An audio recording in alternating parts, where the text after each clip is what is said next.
7h47, Sud Radio vous explique les fusillades liées au trafic de drogue à Marseille. Et pour en parler, Frédéric Ploquin est avec nous, journaliste d'investigation, auteur de ce livre, Les narcos français brisent l'omerta aux éditions Albin Michel. Oui, bonjour Frédéric Ploquin. Bonjour Frédéric. Bonjour à vous. Pourquoi autant de trafic de drogue ? Marseille est une plaque tournante ou pas ? Marseille est historiquement le berceau de trafic de stupéfiants. C'est là où tout a été inventé. Donc il ne faut pas s'étonner que 60 ans plus tard, ce soit un endroit où le trafic tourne à plein régime. C'est là où, je rappellerai quand même, les bandits, les bons vieux bandits corso-marseillais ont inventé dans les années 1960 le trafic d'héroïne, ont créé les routes, ont été... Voilà, nous avons en France... Nous pourrions nous en glorifier s'il s'agissait de grande industrie, les pionniers du trafic de stupéfiants mondial. Et ils étaient corso-marseillais et ils ont tout inventé. Ils ont créé des routes entre Lorient et Marseille. Ils ont créé des laboratoires et des manières de raffiner. Ils ont ensuite investi en Amérique du Sud des plaques de rebond. Vous imaginez ça dans les années 70 pour aller atteindre et vendre sur le marché nord-américain de l'héroïne. Donc, si vous voulez, il ne faut pas tellement s'étonner qu'entre-temps, évidemment, les choses ont changé. On n'a plus affaire aujourd'hui. Ceux qui tiennent le marché ne sont plus ces mafias.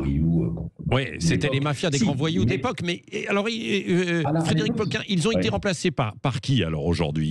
Déjà, juste dire sur le plan des chiffres, à l'époque, on pouvait les compter. La police judiciaire avait un fichier. On avait tous les noms. Je veux dire, ils n'étaient pas très, très nombreux. Ce qui s'est passé entre cette époque et aujourd'hui, premièrement, c'est un passage de témoins entre cette génération-là, ces anciens, et les petites mains des cités qui, au départ, ont servi d'homme à tout faire pour le grand banditisme traditionnel. Puis, à un moment donné, le rapport de force est inversé parce que c'est un peu la même chose dans les grandes surfaces et la chaîne alimentaire. Quand vous tenez le lieu de distribution, donc le supermarché, on va dire, eh bien, d'une certaine manière, vous imposez vos règles, vous imposez vos lois, vous imposez vos tarifs. Vous le connaissez, ce système pour le lait, par exemple. C'est exactement la même chose. Et à un moment donné, si vous voulez, ils ont ces jeunes issus des quartiers. Alors, ils sont issus d'immigration comorienne, algérienne, marocaine, sénégalaise. Enfin, c'est plus le milieu quand même manouche, gitan, comme on dit à Marseille, qui s'est énormément implanté sur place. Et ils ont vraiment pris la main. Il y a même eu des affrontements avec les voyous traditionnels. Ils ont montré leurs dents, montré leur force. Et ils ont pris la main sur d'abord sur le marché de détail, qui est important, et ensuite sur le marché de semi-gros. Et puis peu à peu, comme ils avaient les contacts eux-mêmes directement au Maroc chez le producteur, ils ont dit au bon vieux Marseillais, bon maintenant, nous on a de la famille là-bas, ça va être plus simple pour nous, on a nos tarifs, etc. Et puis peu à peu, ils se sont également imposés sur le marché de la cocaïne, qui est quand même le produit en pleine expansion qui a modifié le paysage, parce que la cocaïne est le produit qui a le plus cru en termes de volume et de consommation en France ces dernières années. Parce que de l'autre côté, pourquoi Marseille est plaque tournante ?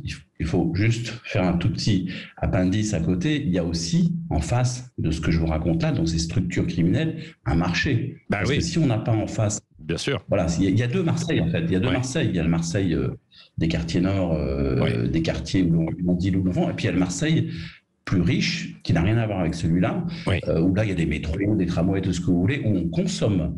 Et donc, il y a quand même un énorme réservoir de consommateurs qui pompe ces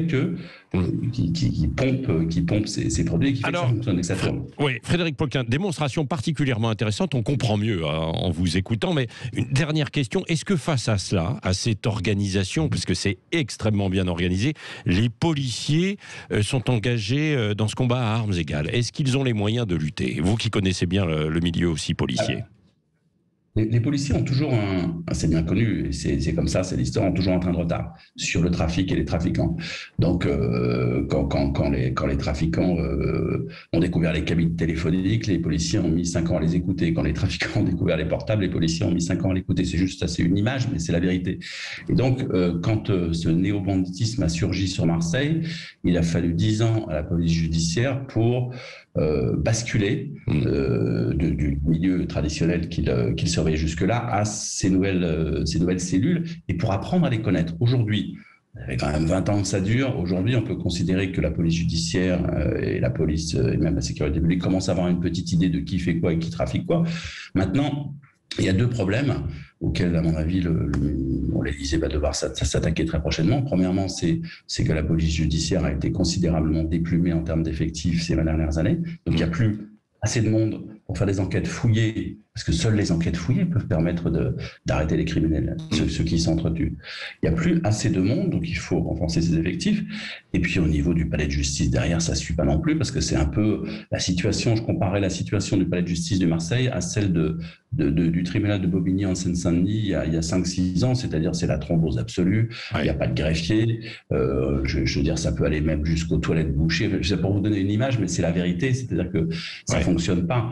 Et donc ils n'arrivent pas à absorber cette masse, parce que la grande victoire des trafiquants de stupéfiants, c'est d'avoir imposé leurs produits sur tout le territoire, partout, massivement. Et donc cette présence massive demande en face des moyens massifs, parce que sinon c'est complètement disproportionné le combat. Ouais. Merci beaucoup Frédéric Ploquin, c'est passionnant et on comprend mieux évidemment l'enjeu, le défi. Je rappelle votre livre, Les narcos français brisent l'omerta, ça c'est aux éditions Albin Michel. Et puis il y a Peur qui a changé de camp, qui est sorti en poche aussi, votre autre livre, sorti en poche qui va sortir là, dans quelques jours. Merci pour cet éclairage et on en reparlera d'ailleurs dans notre débat tout à l'heure à 9h.